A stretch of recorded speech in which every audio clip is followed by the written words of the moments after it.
The Strait of Hormuz is on fire, or close enough to it to matter. American and Iranian forces have exchanged fire in one of the most strategically critical waterways on the planet.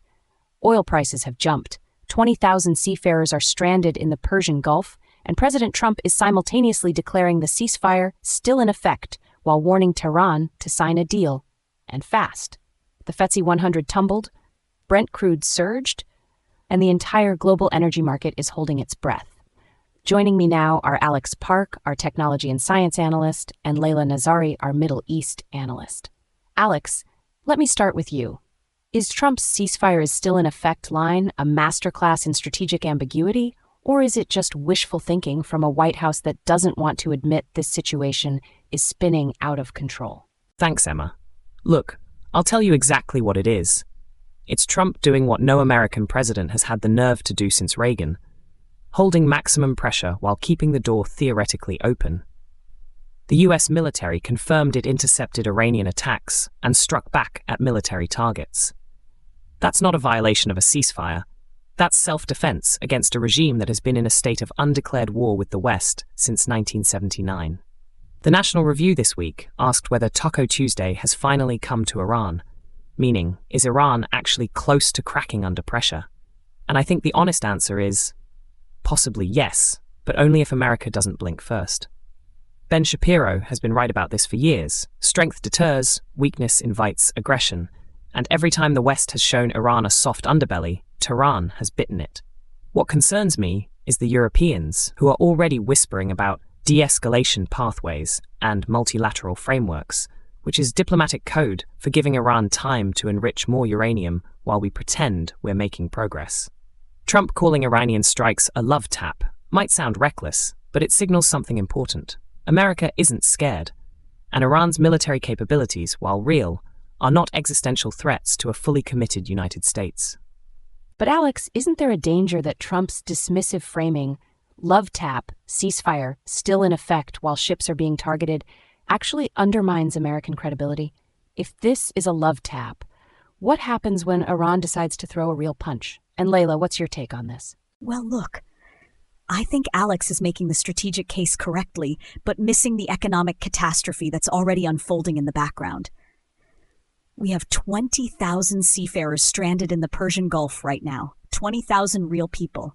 The Strait of Hormuz carries roughly 21 million barrels of oil per day. That's a fifth of global petroleum consumption. Brent crude is already jumping on the back of this week's exchanges, and the FTSE 100 has tumbled even as peace deal hopes provided some counterpressure. The market is genuinely terrified, and it's right to be terrified. My concern isn't Trump's rhetoric. Honestly, I think the love tap framing is calculated to project dominance without escalating. My concern is that Iran's economy is under enormous strain from sanctions.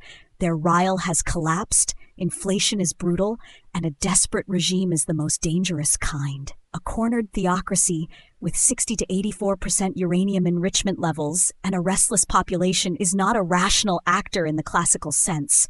The risk of miscalculation in that strait is not theoretical, it is present and immediate. I hear what Layla is saying, but with respect, that analysis risks becoming the same cautious hand-wringing that gave us the JCPOA. Yes, a cornered regime is dangerous, but a regime that has been allowed to enrich uranium to near weapons-grade levels because the West kept finding reasons not to push back, that is existentially dangerous. Iran closer to a nuclear breakout than at any point in history. We're talking weeks to months on some intelligence estimates. Iran's nuclear timeline was measured in years a decade ago. A year, that's the trajectory.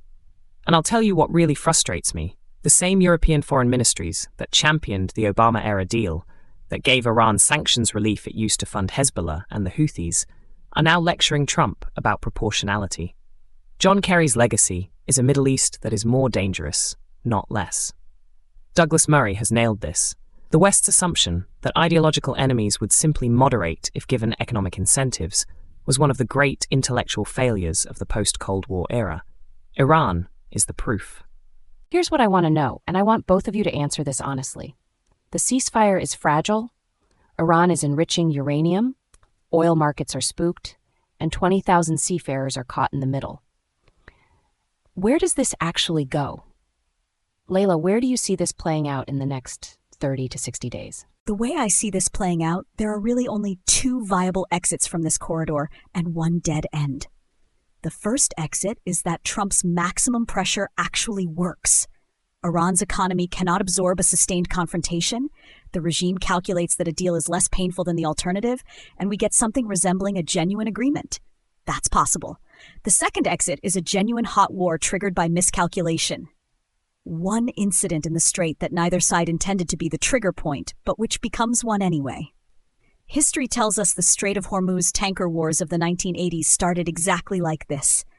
The dead end, and the one I fear most, is Iran using these negotiations to buy time, continuing to enrich and emerging from this crisis closer to a nuclear weapon than when it entered.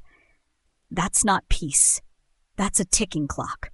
Here's what concerns me most, and this goes beyond the immediate military picture. Iran's regime has survived 45 years by outlasting Western resolve. Every American administration has eventually looked for an exit ramp. The question isn't whether Trump can apply maximum pressure. He clearly can and is. The question is whether the American political system will sustain that pressure long enough to actually change Iranian behavior. The regime in Tehran is betting it won't. They're betting on Western fatigue. And if they're right, if this ceasefire becomes a face-saving off-ramp that lets Iran resume enrichment in 6 months under some fig leaf agreement, then we will have handed the Islamic Republic the most dangerous thing possible, more time, and the lesson that America blinks.